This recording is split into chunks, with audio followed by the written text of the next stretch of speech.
Let's start part two. I just had to file a police report because my car was vandalized last night. Um, these crazy MAGA neighbors peeled two Bernie stickers off of my vehicle because they have been in some sort of like political war with me for the last 3 years. They have complained about yard signs. They have done a MAGA parade in front of my house after I live streamed a Black Lives Matter event in Lake Forest. They are, every time I think that it's safe, that they've calmed down, that they're not going to bother me anymore, they do their QAnon bullshit again. Every fucking time. Anyway, let's get back to this crazy bitch who, by the way, looking at the apartment complex that she lived in, I'm thinking this is an older part of town. They haven't established what city it's in yet, but it looks like an older building that might have been built like in the 70s or something, based on like the construction of like the newer stuff that we have out here in Orange County. That building looks like it's probably from the 70s. All right, let's go. 4 juicy chicken fingers, garlicky buttered Texas toast, and the secret cane sauce that makes the perfect box combo. One love, ready to go. Raisin Cane's chicken fingers. One love. I have a surprise for you. I have a surprise for you. What? Let's say it at the same time. Okay, 3, 2, 1. I booked By positioning herself as the emotionally intelligent partner to whom George can unburden himself, Sarah is unwittingly exposing herself. By the way, I don't know what okay, so I do know some fellas that that particular spelling of the name is actually Jorge. But I have met a couple of Latino fellows who spell their name that way, but would prefer to be called George. I guess it sounds more American or whatever. They are American. I don't know what difference it makes, but the spelling is Jorge. As his manipulator. Nobody knew George better than I did. I say that I knew George better than himself. Mm-hmm. And I tried in every way, shape, and form. Ask everyone. I helped him. I took care of him. I miss him a lot. I mean, is there any chance it got to be too much for you and you couldn't handle taking care of him? And I never stopped. I never stopped. That's what I'm here for. I never stopped. I'm here now because I'm still trying to help him. Right, okay. Yeah, we just don't, I mean, it's unexplainable how he got these injuries, and I have no idea. you were the only one with him. 100% right hand to God. I have no idea how he got them. Nobody touched anybody. Nobody touched anybody. Wow, she's not really good at like covering up her fucking murder, right? She could have easily said he slipped in the shower, or he tripped on something and hit the wall. Like, she could have made up any goddamn excuse for how he banged up the left side of his head, right? But instead, she's like, I swear to God, I didn't know. Like, I'm surprised the detectives at this point aren't asking, did you observe these injuries on his face before he got into the suitcase? This is a very confusing interrogation to me. Let's go. Okay. I even went down and met his probation officer, which I say she's wonderful. That's one of my questions too I need to talk to you about. Hugged me and said how much she knows that I take care of him. She called me personally one time when George was at work, when he was working. 42-minute phone call. She and I just saying how grateful she is that George has me. And she knows how hard I'm working to help him, just as she is and just as the classes will. Sarah's hyper-specific recollection of George's probation officer hugging her and their subsequent phone conversation is telling. Though a one-off event, Sarah latches onto this evidence of her virtue, to the point she recalls the exact duration of 42 minutes. By signifying the esteem in which she's held by George's probation officer, Sarah aligns herself with authority and reinforces her belief she is the superior partner in their relationship. So it's not like I ever. Well, yeah, because she's also pointing out that he has a criminal history and he has a probation officer, and so clearly he's the lesser in this relationship, right? Like, he's got a history and she doesn't, as far as we know. As far as we know, at this point in the video, she doesn't have a criminal record to this point. But part of the problem is, okay, so yeah, obviously with somebody who has a criminal history, that could be a risk for you. But that also can make that person an easy victim. And that's appears to be what has happened here. And why the hell did she call her ex-husband before she called 911? What the fuck even with that? Got like a break from him where I told you all yesterday or whatever it was. I started to feel that it was too much togetherness. And when you have too much togetherness, friction happens. So I'm going to go ride my bike. I'm going to go upstairs and read a book. But what every waking moment he wants to be with me. So, and mind you, our townhome is either upstairs or downstairs. So it's like, if you would like to sit downstairs and watch a movie or play on the laptop, look up some jobs, you're more than welcome to. I'm just going to be upstairs maybe watching one of my shows or maybe reading a book. So, and then when that would happen, we really needed that. So what's for dinner? And then we would cook together. Okay, so you're establishing motive right now. You're like, he was so annoying. He was in my face all the time. This is kind of like the other video I covered with the woman who killed her father and her daughter. She was so annoying. She needed all of my attention all the time. That's basically what she's saying about her partner right now. And I don't know, he might have been that way, but it's a lot easier to break up than kill somebody. Holy shit, even. Oh my God. And eat dinner. And then crawl in the bed and watch a movie. It's worth taking note of the honeymoon periods Sarah describes. Abusive relationships often follow a cycle of building up and releasing tension, followed by a peaceful phase that makes the conflict seem tolerable, even worthwhile. A person with potentially codependent traits such as makeup sex, right? That's true. That's how abusive people condition their partners is I'm gonna scold you and let's have some great makeup sex, right? That is how the cycles of a codependent relationship go. I'm not a psychologist, not trying to purport myself as a psychologist. I've just had my own experience with abusive relationships. Nothing where I was really injured, where like I ended up having to seek medical treatment or anything like that. But I have been in relationships that were weird like this, but did not end up in actual injury. George may inwardly justify staying in dysfunctional relationships by telling themselves things could be worse. Based on this analysis of Sarah's disclosures, it's highly possible George and Sarah were living within a dynamic of narcissistic enmeshment.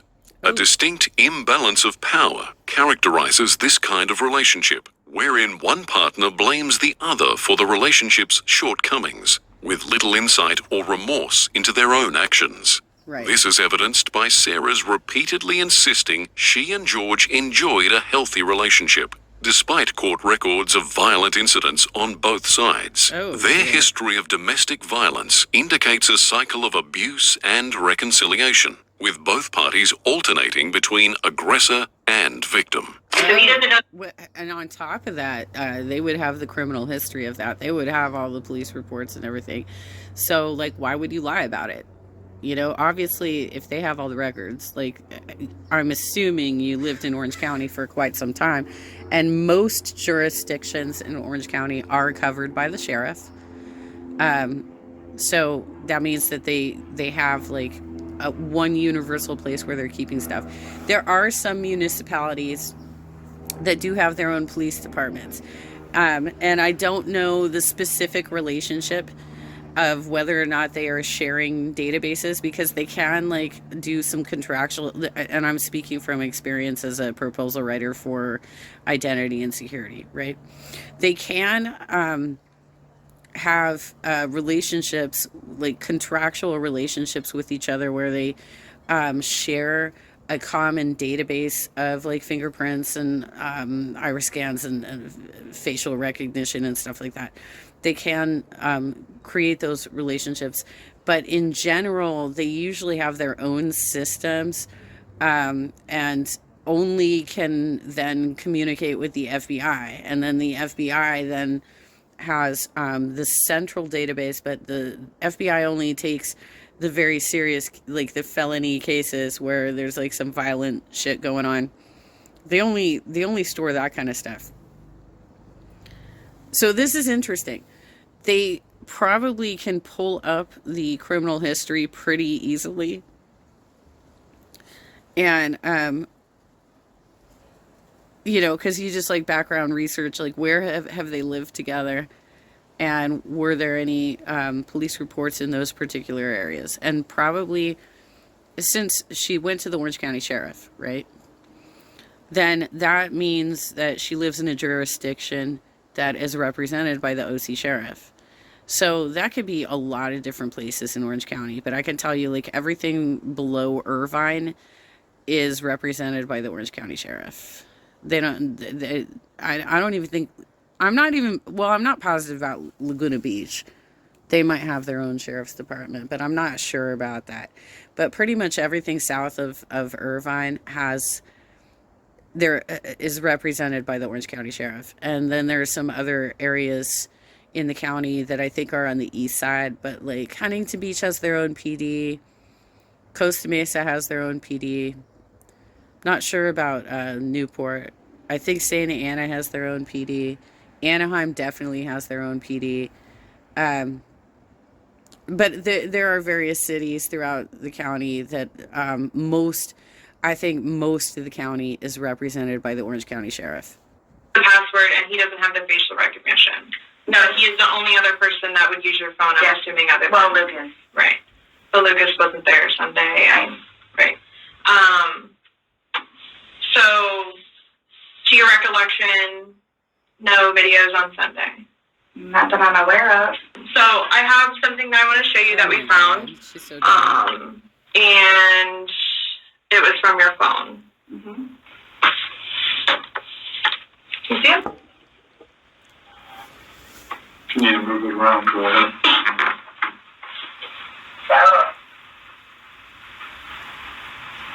Can you zoom in on this? No, I don't remember that. For everything you've done to me. For everything you've done to me. Your battery's about to die. Shut it down. Oh, okay. Let me. Just plug it in. I don't think you all understand who I am. Oh. Well, tell me. I mean, I've always been a straight A student. I am an outstanding mother to my son. I excel at everything. Okay. I would not do that. You wouldn't lock somebody in a suitcase? Well, I didn't completely lock it. I mean, I opened it with one finger. I left enough. Oh my god, she just fucking admitted that she zipped him in there. Oh my god. I love dumb criminal stories, you guys. I love dumb criminal stories. In there for him to get out. Okay. And I wasn't planning on going upstairs and going to sleep. Okay. Right. Of course not.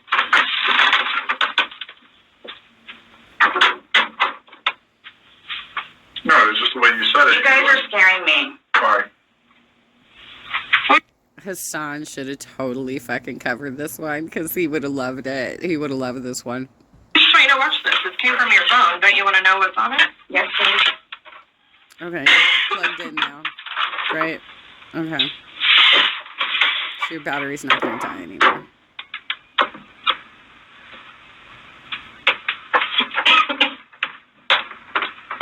Get him! Get her! Is it long? Because I don't know how much I can take. Mm-mm. No. Do I have to watch this? Yes. Yeah, you do. I continuously throw up. I don't sleep. I don't want to see it, if that's okay. No, you're going to see it. Well, it's on your phone, and you can either explain it or we take it for what it is. Yeah. We're just trying to give you the opportunity to tell us what's going on. That's it. It's that long? 2 minutes. For everything you've done to me. For everything you've done to me. Fuck you. Wow. And that's you, your voice. Stupid. Sarah. That's my name. Don't wear it on. I can't fucking breathe me. Forever. Yeah, that's when you do it. It shows me.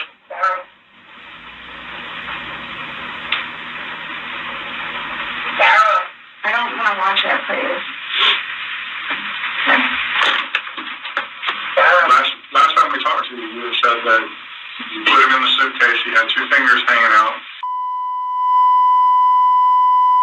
Why is this redacted? And that's where it was.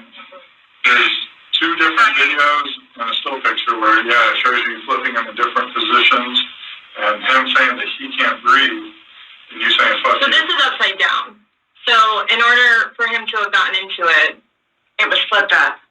right, it was flipped up normal. Yes. Like as if you're packing something. So this is upside down. Guys, this is killing me right now. So this image, it's upside down, and then this small video that occurred 11 minutes later, it's flipped over the other way. Oh my God. She did multiple videos of her murder. Oh my God, you guys.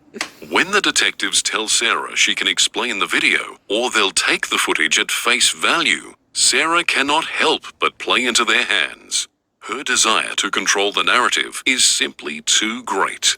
Given her previous claims she was not drunk the night George died, her obvious inebriation in the video puts her in a vulnerable position. It's now become even more obvious the minimization of her alcohol consumption was not based on honest recollection, but motivated by her desire to reject culpability in George's gruesome, painful death. Due to this vulnerability, Sarah pivots to her favorite comfort zone, extolling her intelligence through the bizarre mention of her straight A's and claiming she excels at everything. She is now desperate to win back the approval of her interrogators, a dynamic the detectives can exploit. Well, that's what you did. Yeah. But not intentional, though. No, you told me you went upstairs because you were Stop getting here. ready for bed. Stopped here. Okay, but Where's here? show me where you can see any fingers coming out, because there's the end. It's, and his head's right here. Mm-hmm. So going like this, rather than going all the way up, it's like this. But why is he saying I can't breathe, and why is he pushing on it as if he can't get out? And it doesn't show a hole. There's no hole. There's no fingers. I don't see his fingers. There's no hole. I don't know what you want me to tell you. Like, I don't know, like, what you want me to tell you. He's begging for you to let him out. You're laughing in the beginning, and then in the end, it sounds kind of like a, No, it's not malicious. Well, saying fuck you, It's not malicious. then what is that? what does fuck you mean to you?